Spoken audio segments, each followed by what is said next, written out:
నమస్తే, నేను సిరి.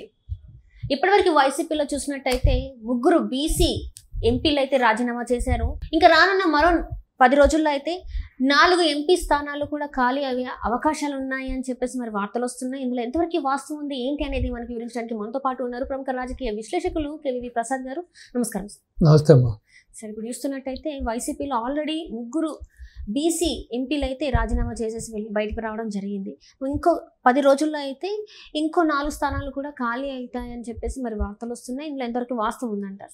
సో డెఫినెట్గా ఇది ఎందుకంటే ఈ యొక్క ఏదైతే ఈ వైసీపీ ప్రభుత్వం, జగన్మోహన్ రెడ్డి ప్రభుత్వం అధికారంలో ఉండగా ఈ జగన్మోహన్ రెడ్డి అండ్ గ్యాంగ్ వీళ్ళు చేసిన అరాచకాలు, అక్రమాలు, దుర్మార్గాలు, అదే ప్రతిపక్ష నాయకుల మీద దాడులు, సో ఏ తప్పు చేయకపోయినా కూడా ఇప్పుడు చంద్రబాబు నాయుడు గారైనా, రఘురామరాజు గారైనా, అచ్చెన్నాయుడు గారైనా, ఇంకొక పార్టీ అధికార ప్రతినిధి పట్టాభి గారైనా, ఇలా చెప్పుకుంటూ పోతే చాంతాడంత ఉంటుంది. అలాగే లోకేష్ బాబు గారు ఆయన యువగళం పాదయాత్ర సందర్భంగా చేస్తున్నప్పుడు కావాలని చెప్పి ఆ వ్యాన్ లాక్కోవడం, ఆ సౌండ్ సిస్టమ్ వ్యాన్ తీసుకోవడం, మైక్ లాగేసుకోవడం, ఈవెన్ ఆయన పబ్లిక్లో ఒక స్టూల్ వేసుకుని స్టూల్ మీద నిలబడి మాడుతుంటే కూడా స్టూల్ కూడా తీసుకోవడం.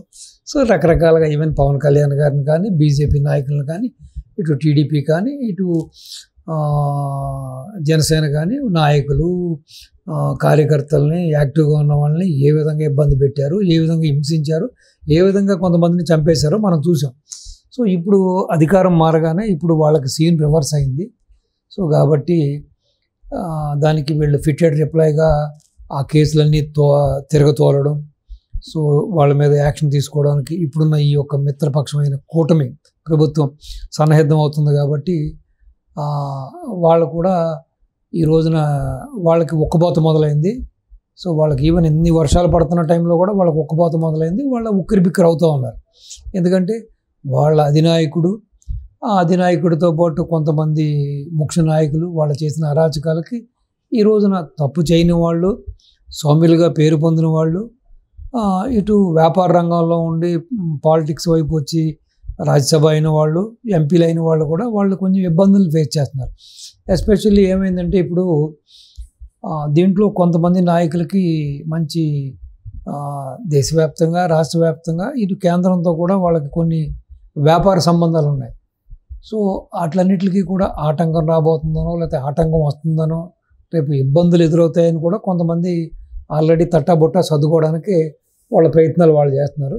సో ప్రస్తుతానికి ఇటువంటి పరిస్థితులు, ఇక్కడ పార్టీలో నెలకొన్న పరిస్థితులు, జగన్మోహన్ రెడ్డిలో ఎటువంటి వైఖరిలో మార్పు లేకపోవడం, ప్లస్ ఈ వరదల సందర్భంగా అతను వ్యవహరించిన తీరు, అలాగే ఆ ప్రకాశం బ్యారేజ్ని కూల్చేయడానికి కోసం ఏదో కొన్ని యొక్క బోట్లు తీసుకొచ్చి అతను చేసిన ప్రయత్నాలు ఇవన్నీ కూడా లైమ్లైట్లోకి రావడం, ఈ విధంగా ఈ తిరుపతి వ్యవహారం, లడ్డు వ్యవహారం, ఇలా చెప్పుకుంటూ పోతే జగన్మోహన్ రెడ్డి వైఫల్యాలు, జగన్మోహన్ రెడ్డి యొక్క 5 ఏళ్లలో అధికారంలో ఉన్నప్పుడు మార్పు లేదు, అధికారం పోయినప్పుడు మార్పు లేదు, అదే ధోరణి, అదే ఫ్యాక్షనిజం ధోరణి, అదే ఏకపక్ష నిర్ణయాలతోటి వీళ్ళందరూ కూడా ఇమ్మడలేక 1 by 1 పార్టీని అయితే వదిలేస్తున్నారు. మీరు చెప్పినట్టుగా ఆ బీసీ సామాజిక వర్గానికి చెందిన ఆ మోపిదేని వెంకటరమణ గారు, అదే ఎవరైతే వీళ్ళు ఈ రాజ్యసభ సభ్యులు బేదా మస్తాన్ రావు గారు, తర్వాత ఆర్ కృష్ణయ్య గారు ఆల్రెడీ వాళ్ళు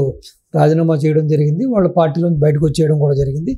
ఆల్రెడీ వాళ్ళ లేటెస్ట్ న్యూస్ ఏంటంటే మల్లు రవి గారు ఇవాళ ఆర్ కృష్ణయ్య గారిని కూడా ఆయన ఇంట్లో కలవడం జరిగింది. సో కాంగ్రెస్లో కూడా ఆల్రెడీ ఆహ్వానిస్తున్నారు వాళ్ళు. సో ఇంత ఫాస్ట్గా కొన్ని నిర్ణయాలు అయితే జరుగుతూ ఉన్నాయి. సో రెండోది ఏంటంటే ఇప్పుడు దీనికి తగ్గట్టుగా బీజేపీ కూడా రాజ్యసభ ఆకర్షణ అనే కింద వాళ్ళ యొక్క ఆకర్షణ మొదలుపెట్టారు. అంటే వైసీపీలోంచి ఏ విధంగా ఈ ఎంపీలని లాగేసుకుందాం అనే ప్రక్రియ అయితే మొదలైంది. సో దానికి తగ్గట్టుగానే వాళ్ళు పావులు కదుపుతూ ఉన్నారు. ఇప్పుడు మీరు చెప్పినట్టుగా ఇటు కొంతమంది ఎవరైతే వ్యాపారవేత్తలు ఉన్నారో వాళ్ళకి సెంట్రల్ తోటి, కేంద్ర భాగ సంస్థలతో కూడా కొన్ని వ్యాపార లాభాలు ఉన్నారు. కాబట్టి వాళ్ళు కూడా పార్టీకి విధులు పెట్టడానికి సన్నిహితం అవుతున్నారని, అలాగే ఎవరైతే ఒక మేడ రఘునాథ్ రెడ్డి గారు ఒక ఆయన ఉన్నాడో, వాళ్ళ పార్టీకి సంబంధించిన ఎంపీ గారు, ఆయనకు సంబంధించిన వ్యాపారాలు అవి వాటి లిస్ట్ ఆయన కూడా తట్టాబుట్టా సర్దుకుంటున్నాడని, పార్టీని వదిలేయడానికి సన్నిహితులవుతున్నారని కూడా చెబుతున్నారు. ఇది కాకుండా పార్టీకి బ్యాక్ బోన్ లాంటోడు, పార్టీకి బిగ్గెస్ట్ ఫండరు, అలాగే రాజశేఖర రెడ్డి నుంచి టైం నుంచి కూడా పార్టీకి తన యొక్క ఫినాన్షియల్గా అంటే ఆర్థిక అండదండలలోని తన ఆర్థిక మూలాలను ఉపయోగించి పార్టీని ఏ విధంగా ఆదుకున్న వ్యక్తి కూడా పార్టీని వెళ్ళడానికి సన్నిహితుడని అంటున్నారు. అంటే నా ఉద్దేశం ప్రకారం ఆ రామ్కో నటు ఇది కాదు ఇది ఎవరైతే ఆ ఎంపీ ఉన్నారో ఆయన ఈ విధంగా ఆయన అయోధ్య రామరెడ్డి గారు, సో ఆయన కూడా పార్టీ వదిలేయడానికి సన్నిహితం అవుతున్నాడని, దానికి జగన్మోహన్ రెడ్డి ఆయన్ని కన్విన్స్ చేయడానికి ప్రయత్నిస్తున్నాడని, ఆయన కన్విన్స్ అవ్వట్లేదు, పార్టీ వదిలేయడానికి అవసరమైతే ఆయన రాజ్యసభ సభ్యత్వాన్ని కూడా వదులుకోవడానికి కూడా సిద్ధపడుతున్నాడని చెప్పి కూడా వార్తలు వస్తున్నాయి. సో మీరు చెప్పినట్టుగా ఇప్పుడు మిగిలిన 8 ఎంపీ స్థానాలకు సంబంధించి ఇంకో 4 ఇప్పుడు రెడీగా ఉన్నారు పార్టీ వదిలిపెట్టి వెళ్ళిపోవడానికి. సో ఇక మిగిలేదు 4 స్థానాలు మాత్రమే. ఆ 4 స్థానాల్లో ఎవరున్నారు? ఇంకా తిరుపతి ఎంపీ ఒక ఆయన ఉన్నాడు, ఫిజియో, వాళ్ళకి జగన్మోహన్ రెడ్డి గారి ఫిజియో ఆయన. సో ఆయన, ఇంకొక ఆయన ఏమో అటు కడప ప్రాంతానికి చెందిన వాళ్ళ కజిన్ ఉన్నాడు ఆయన. సో ప్లస్ సాయిరెడ్డి ఒక ఆయన ఉన్నాడు, సుబ్బారెడ్డి గారు ఉన్నారు, విజయసాయిరెడ్డి, అంటే వీళ్ళే మిగిలిలా ఉన్నారు పార్టీలో. సో మిగతా వాళ్ళు ఎవరు మిగిలే పరిస్థితి లేదు. బట్ విజయసాయిరెడ్డి మీద కూడా కొన్ని కథనాలు వస్తున్నాయి. అసలు వీళ్ళందరినీ పంపిస్తుంది బ్యాక్ డోర్లో వెనకాల ఉండి వీళ్ళందరినీ కూడా పార్టీ నుంచి బయటికి పంపిస్తుంది కూడా విజయసాయిరెడ్డి అని కొంతమంది చెప్తున్నారు. అది ఎంతవరకు నిజమో తెలియదు. కానీ మరి విజయసాయిరెడ్డి కూడా ఆ విధంగా విజయసాయిరెడ్డి గారు వీళ్ళందరినీ పంపించే పక్షాన అయితే ఆయన కూడా పార్టీలో కొనసాగుతాడా, లేకపోతే ఆయన కూడా వేరే పార్టీల్లోకి వెళ్ళిపోతాడు అన్నది కూడా అది కాలమే నిర్ణయిస్తుంది. ఏదేమైనా ఇప్పుడు మనం చెప్పుకున్న ప్రకారం ఈ సుబ్బారెడ్డి, ఈ సాయిరెడ్డి, తర్వాత జగన్మోహన్ రెడ్డి, సో జగన్మోహన్ రెడ్డి కజిన్ యొక్క మర్డర్ కేసులో అవినాష్ రెడ్డి, సో వీళ్ళే కనపడుతున్నారు. సో మెజార్టీ మ్యాక్సిమం వెళ్ళిపోవడానికి ఉన్నారు.